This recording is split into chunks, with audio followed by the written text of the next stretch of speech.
Coucou les amis, c'est Hugo dans la radio de Friendly Radio. Le festival prend fin et pour cette belle interview, cette dernière interview, j'ai la chance et l'honneur d'avoir à côté de moi Monsieur Bernard Lecorf. C'est tout de suite, c'est maintenant, c'est juste là. Coucou Bernard, comment ça va? Ça va bien, un peu fatigué, mais enfin ça va. Bon, pas trop chaud? Non, on est habitué. On s'est habitué pendant un mois et demi à la chaleur. Un mois et demi parce que le festival c'est 24 jours, mais avant on arrive déjà et on travaille, donc c'est pour ça. Il y a un post-festival. Il y a une préparation. Il y a une préparation au festival qui est une préparation d'un an. Lorsqu'on arrive au festival, on a déjà travaillé pendant un an pour arriver à ce que le festival se tienne debout.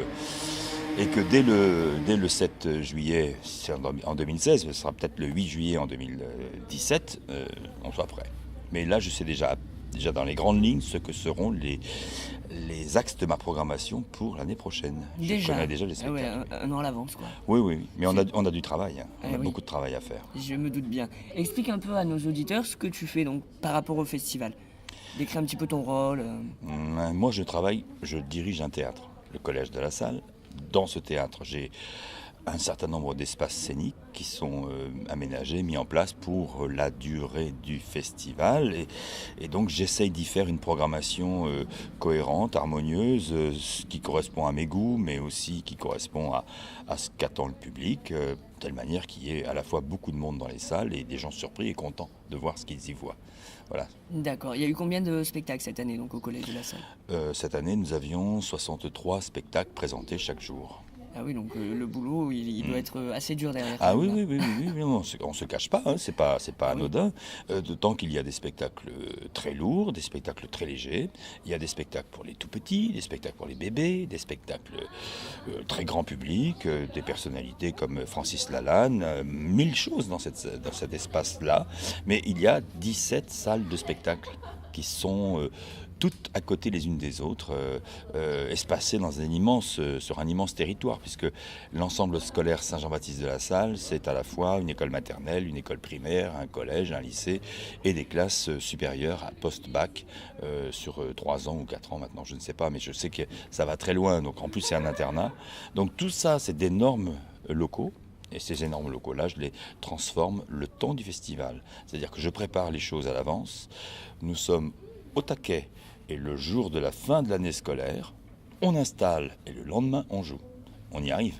C'est-à-dire que c'est un vrai challenge. C'est un rythme assez accéléré, j'imagine. Ah oui, surtout que cette année, comme l'année dernière, il y avait 24 heures entre la fin de l'école et le début du festival. Mais la récompense reste quand même le public qui Le vient public, il ne se rend pas compte. Le public, il a l'impression de savoir qu'il y a un théâtre dans ses murs. Alors, ils ne se rendent pas compte qu'on peut avoir d'énormes décors, on peut avoir toute une installation scénographique gigantesque, des projecteurs partout, un magic mirror posé là. Ils ne se rendent pas compte qu'on le fait dans la nuit, mais c'est fait dans la nuit. Et c'est démonté dès demain, puisque ce festival s'achève aujourd'hui. Et donc, dès demain, on démonte tout. Et après-demain, il n'y a plus rien. Il n'y a plus rien, comme c'est le théâtre. Comme si de rien ne s'était passé. C'est la magie du festival. Oui, donc c'est ça le théâtre. Tu joues également un rôle essentiel auprès du bureau du festival, il me semble. Parce que tu es assez connu quand même. Tu es un petit peu connu sur Avignon au niveau du festival. Disons qu'à l'origine, il y avait une structure associative qui accompagnait le festival, qui a œuvré jusqu'à 2003 sous l'égide de Alain Léonard, qui était un remarquable administrateur du festival, accompagnateur du festival. Ça s'appelait Avignon Public Off. Et puis en 2003, il y a eu une crise de l'intermittence, normale, une crise sociale importante, qui nous a tous secoués. Et là, nous nous sommes rendus compte que la structure d'accompagnement du festival n'était peut-être pas celle qu'il convenait d'avoir pour une manifestation aussi considérable en taille, en volume, oui, les gens viennent de tous les pays du monde. Il y avait une inflation naturellement de spectacles, de compagnies. Déjà à l'époque de Alain Léonard, nous étions à près de 450 spectacles par jour sur l'ensemble de la manifestation, ce qui était gigantesque, 450 spectacles. Évidemment, par rapport à aujourd'hui, on en a 1416. Il y en avait 1416 cette année. L'année prochaine, il y en aura 1700, etc. On ne sait pas, mais de toute façon, l'inflation est naturelle. Elle ne peut pas s'arrêter comme ça. On peut imaginer toutes sortes de choses pour arrêter l'inflation, mais ce n'est pas pour autant que cela va s'arrêter. Parce que le festival était un festival de théâtre et qu'il devient un festival polyculturel, c'est-à-dire qu'on y trouve à la fois de la chanson, du cirque, de la danse, de la musique contemporaine, de la musique classique, de l'opéra et de l'opérette maintenant. Donc tous les arts sont réunis. Et ça fait que le nombre de propositions de spectacles émanant du monde entier qui tapent à la porte du Festival d'Avignon Off, il est de plus en plus grand. Donc on va augmenter. Et l'organisation même que nous avons mis en place ensemble depuis 2004, donc au lendemain de cette crise de 2003, est une organisation qui nous permet normalement de grandir, de tenir pendant. Peut-être qu'on va s'éclater, on va arrêter la structure et la modifier lorsqu'on s'en sera à 2000 spectacles, mais pour l'instant, on n'en est pas à 2000 spectacles. Donc, on est encore capable de grandir. Notre objectif, il est multiple. C'est un objectif d'accueil de tous les spectacles.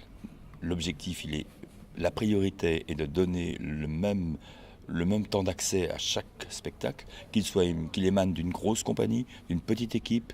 La place sur le programme est la même et l'intérêt que l'on porte au spectacle est le même. Les petits sont souvent des très grands demain, mais on en est là aujourd'hui. Les vedettes, les vues à la télé n'ont pas plus de place que les autres. C'est le premier des paradoxes, mais on fait attention à ça. Le deuxième point, on pense à la professionnalisation. Nous sommes une structure lourde qui accompagne un festival énorme, qui générera, je pense, à peu près des contacts avec les professionnels qui amènent à ce que 25% de la programmation de toute la France se fait ici à Avignon. Les directeurs de théâtre sont très nombreux. Les accréditations, on doit pouvoir accréditer cette année 3700 personnes. Il y a dedans quelques journalistes, il y a dedans quelques élus locaux à la culture, etc. Et surtout, il y a des directeurs de théâtre et des programmateurs, jeunes publics, tout public, cirque, enfin voilà, ils viennent du monde entier maintenant pour rechercher des spectacles. 3700 personnes, elles vont dépenser de l'argent, les programmateurs en tout cas vont dépenser de l'argent et acheter des spectacles. Ils vont acheter pour environ 130 millions d'euros de spectacles. Et ces 130 millions d'euros, ils vont se traduire en contrats de cession qui sont évidemment incontournables pour les compagnies productrices qui viennent sur le festival. Donc c'est un côté très, très touristique maintenant le Festival d'Avignon, c'est-à-dire qu'il y a d'un côté les spectateurs, les professionnels, donc ça reste vraiment un grand marché, au final un grand marché théâtral. C'est ça, c'est aussi un marché, d'ailleurs on est dans un exercice difficile où il faut à la fois séduire un public théâtreux, amateur de théâtre, passionné de culture, d'un côté, et puis de l'autre côté, il faut aussi séduire des professionnels qui viennent faire leurs courses, qui ont des bons de commande à la main et qui se disent, moi, là, je viens au festival, je dois repartir avec 10 spectacles pour ma prochaine saison, je dois trouver 10 spectacles absolument. Donc, ils envoient en moyenne 5, 6 par jour, il reste 10 jours. Vous voyez, ils ne voient pas tout. Il leur en manque beaucoup, mais donc ils se disent, ils vont voir 5%, 3% de tout ce qui est proposé. Donc ils se font déjà une petite idée de ce qu'ils vont voir. Et Avignon a cette particularité d'être une ville fermée, entourée de remparts, ce qui a pour conséquence de favoriser la rumeur, le bruit, la bouche à oreille. J'ai entendu parler de quelque chose, il faut absolument qu'il y aille. Et donc c'est comme ça que ça se passe. Les gens écoutent les voisins de table, les voisins de queue dans les théâtres, à la caisse des théâtres, ils écoutent les voisins ou les collègues qu'ils croisent par hasard, ou bien dans le cadre d'un colloque, parce qu'il y a aussi beaucoup de réunions, de colloques et de séminaires à l'occasion de la manifestation. Ils croisent des gens et on leur dit, il faut voir si, ou ça par contre tu peux te passer d'y aller, parce que vraiment c'est pas bon. Hein. Alors là, rien n'est interdit. Et donc le choix se fait sur des projets qui parfois sont atypiques. Les spectacles qui ont été remarquables, j'ai entendu parler d'un Macbeth monté par une compagnie coréenne par exemple, ça a séduit tout le monde. Chacun me disait c'était absolument génial, il faut y aller. Moi-même j'ai entendu que c'était bien, il fallait y aller. Et voilà, c'est peut-être, alors que cette compagnie coréenne n'a pas les moyens de se faire connaître, elle n'est pas vue à la télé, elle n'est pas médiatisée beaucoup, etc., etc. Au départ. Mais ça c'est leur comme sert ça. de tremplin. Et c'est énorme. Plus que ça, c'est une vitrine fabuleuse. Et ce que recherchent les directeurs de théâtre, c'est pas des produits réchauffés, comme certains spectacles du off ici à Avignon, parce qu'il y en a quand même un certain nombre, il faut le dire. C'est des produits originaux. Ils cherchent toujours la pépite. Et la pépite, elle est là. Il y en a beaucoup. Et s'ils viennent toujours aussi nombreux, c'est qu'il y a beaucoup de pépites dans ce festival magique qu'est le festival off d'Avignon. On pourrait dire que le Festival Off, c'est une mine d'or pendant le mois de juillet pour les Ah oui, pour les c'est une spectateurs. mine d'or pour tous, oui, oui, absolument, c'est Tout le une monde. mine d'or. C'est un investissement lourd aussi, c'est un investissement lourd parce que les compagnies qui viennent ici, elles sont Prennent un d'abord, risque. elles prennent le risque de ne pas avoir de succès, elles prennent le risque de ne pas avoir assez de public dans la salle pour payer les frais de leur venue. Elles prennent le risque d'avoir que des programmateurs, mettons. Hein. Je vois des spectacles, vous savez ce que c'est qu'un jury de concours? Ils sont 10 dans la salle, ils regardent le C'est spectacle ça. de manière fixe. Ils sont professionnels, c'est leur métier. Ils rigolent pas. Ils sont pas blasés, hein, ils sont contents. Mais enfin bon, c'est pas le public normal. Eh bien, il y a des fois ça se passe comme ça. Et la compagnie, elle repart en ayant plein de contrats, mais elle a vu personne, hein, elle n'a pas de public. Ça peut arriver, tout est possible. Et d'autres spectacles, particulièrement sur certains quartiers d'Avignon, où il y a beaucoup de badauds, beaucoup de gens qui s'amusent, qui regardent ce qui se passe, qui rentrent, qui voient l'affiche, qui disent tiens, je connais. Là, dans ces théâtres-là, par contre, il y a beaucoup de public et aucun professionnel. Personne n'y va jamais. Que du public. D'accord. Voilà. Mais on a un public très varié. Hein. Oui, bah oui. On a un public qu'on commence à qualifier un peu, on l'a cerné, on sait qui il est. Enfin, on a quand même un public d'amateurs de théâtre. Ceux-là achètent des cartes d'abonnement. Les cartes d'abonnement leur donnent droit à des réductions considérables dans tous les théâtres. Et les publics abonnés voient environ 13 spectacles. Ça, c'est la statistique globale. D'accord. Dans tout le mois, 13? Oui, 13. Un abonné voit 13 spectacles. D'accord. Un abonné voit 13 spectacles, il vient 4 jours, il voit 13 spectacles. C'est quand même beaucoup. C'est Ça en beaucoup fait et 3 par jour, ils sont, cette année, ils étaient 55 800 abonnés à suivre ce chemin. 55 800. Oui, donc ça augmente aussi bien au niveau du nombre de spectacles que d'abonnés, Tout d'amateurs de augmente, théâtre. tout augmente. Actuellement, tout augmente. Le public augmente un peu. Cette année, il a monté un peu. Le nombre de spectacles aussi a monté. Le nombre de théâtres qui ouvrent ses portes a augmenté. C'est pas cohérent, tout à fait cohérent. Il nous manque vraiment du public. On a besoin de faciliter la vie des spectateurs avignonnais, et ça, c'est une affaire qui regarde surtout les collectivités territoriales. Et ça, c'est des débats considérables qu'on peut avoir entre l'investissement que l'actuelle municipalité peut faire en termes de stationnement, de circulation et de facilitation de la venue, de la survenue des spectateurs sur le off, et les retours sur investissement. On peut dire que les flux financiers générés par le off, vus par la CCI il y a 2 ans, étaient de 113 millions d'euros. 113 millions d'euros, ce sont de sérieux retours, mais il faut les regarder à l'aune de ce que cela coûte aussi à la ville d'accueillir un tel festival. Alors bien sûr, on va dire le off ne coûte rien. Si le off coûte, même si le off n'est pas subventionné, même si le off est un festival privé totalement indépendant, il coûte de l'argent. Il coûte de l'argent parce qu'il y a de la propreté, il y a de la sécurisation des rues, de la ville dans son ensemble. Il y a le besoin évident de créer des parkings de stationnement, de créer des bus de nuit, qui s'appellent les bus Tival, l'obligation de créer des bus même qui relient naturellement des aires de stationnement éphémères au parking des Italiens ou ailleurs, des navettes qui font l'aller-retour sans cesse entre ces zones de stationnement extérieur et l'intérieur de la ville, puisque le festival off se déroule essentiellement dans une ville fermée. Mais bon, tout ça, c'est un coût. Je crois sincèrement que la ville y gagne beaucoup. Et le festival off d'Avignon est une manifestation essentielle. Évidemment, le Festival In a un autre rôle à jouer. Le Festival In est un festival qui est sensiblement plus coûteux, hein, parce que les subventions irriguent la manifestation.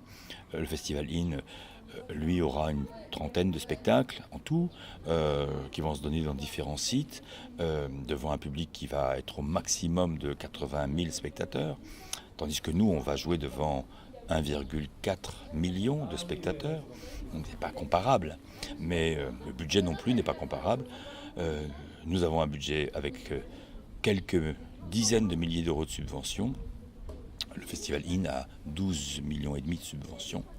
Bon, c'est pas comparable. Rien n'est comparable. On ne fait pas le même métier tout à fait. Non, mais bon, quoi qu'il en soit, le Festival Off existe, il vit bien. Et moi, je leur souhaite encore de longues années. C'était la 50e cette année. C'était la 50e, donc il ne faut pas s'arrêter là. On souhaite que tout se prolonge. Le tout, c'est de rester rassemblés, parce que le festival n'existera plus lorsqu'on ne sera plus rassemblés. C'est le plus gros écueil qui puisse nous guetter.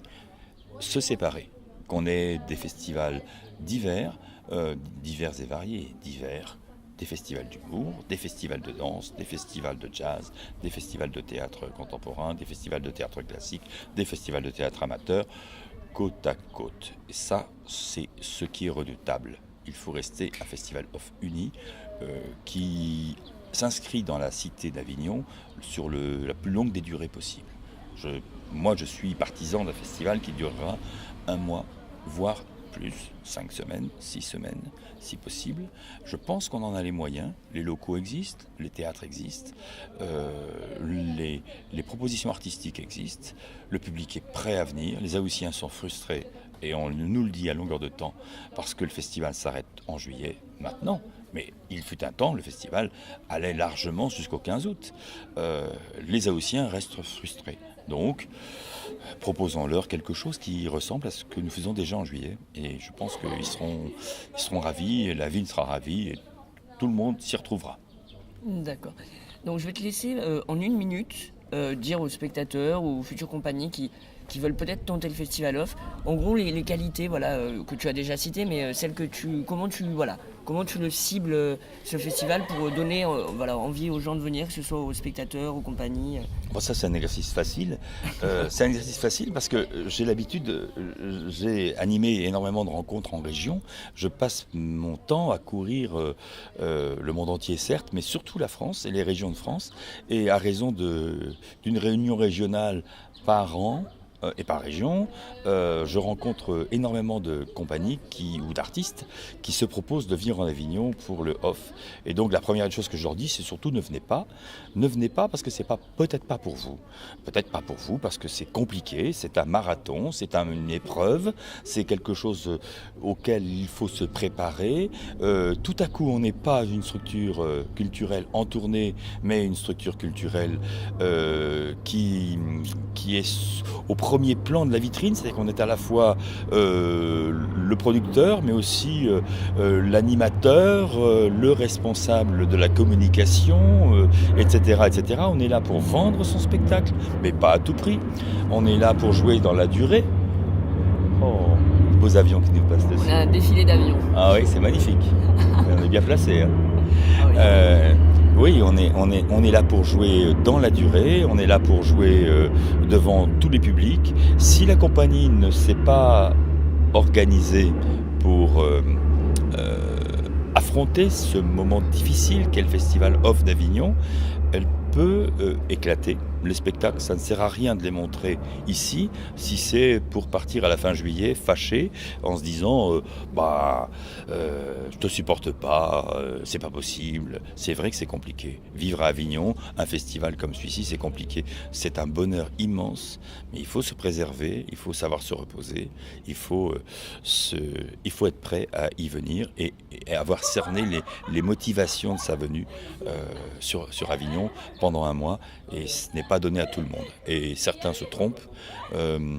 Les directeurs de théâtre ont tout intérêt à se préserver en expliquant aux compagnies qui veulent venir chez eux que parfois c'est pas bien qu'elles y viennent. Il vaut mieux ne pas venir, il vaut mieux retarder sa venue d'1 an ou 2, être certain d'être prêt et de vouloir effectivement affronter cette immense concurrence. Parce que malgré tout, les compagnies sont là, elles sont confrères, elles sont collègues, mais bon, on va pas se cacher, hein. On a des spectacles, des titres identiques. Il y avait 2 affaires de la rue de l'Oursine, de Jeanne Labiche. Et puis, bien évidemment, le public, il a jugé les deux et il s'amusait à comparer. C'était au détriment de l'un des deux. Et c'est peut-être, c'est un challenge. On a des salles où il n'y a personne. Et à côté, on a des collègues qui ont plein de monde. C'est un challenge, mais il faut supporter d'avoir un échec. C'est pas facile. Et là, on ne peut pas dire que c'est parce que la salle n'est pas connue. Il y a du monde partout. Il peut y avoir du monde partout. En tout cas, le monde vient sans arrêt. Donc, voilà, c'est une épreuve. C'est un risque à prendre ou à ne pas prendre. Bah écoute Bernard, je te remercie pour cette Je t'en prie. dernière interview du festival. Je suis tout triste, mais c'est la vie. C'est ainsi, ça recommence l'année prochaine. C'est comme Noël et les anniversaires. Donc comme je dis toujours, prenez soin de vous. Moi je vous dis sûrement à l'année prochaine. Et puis aussi dans l'année, il y aura d'autres événements que nous marquerons et que nous mettrons en valeur sur le blog et sur tous les réseaux sociaux qui appartiennent à Friendly Radio. Sur ce, moi je vous laisse et je vais me reposer tout le mois d'août. Je vous fais des gros bisous, prenez soin de vous, vive le Festival d'Avignon et vive le spectacle vivant. Merci Bernard.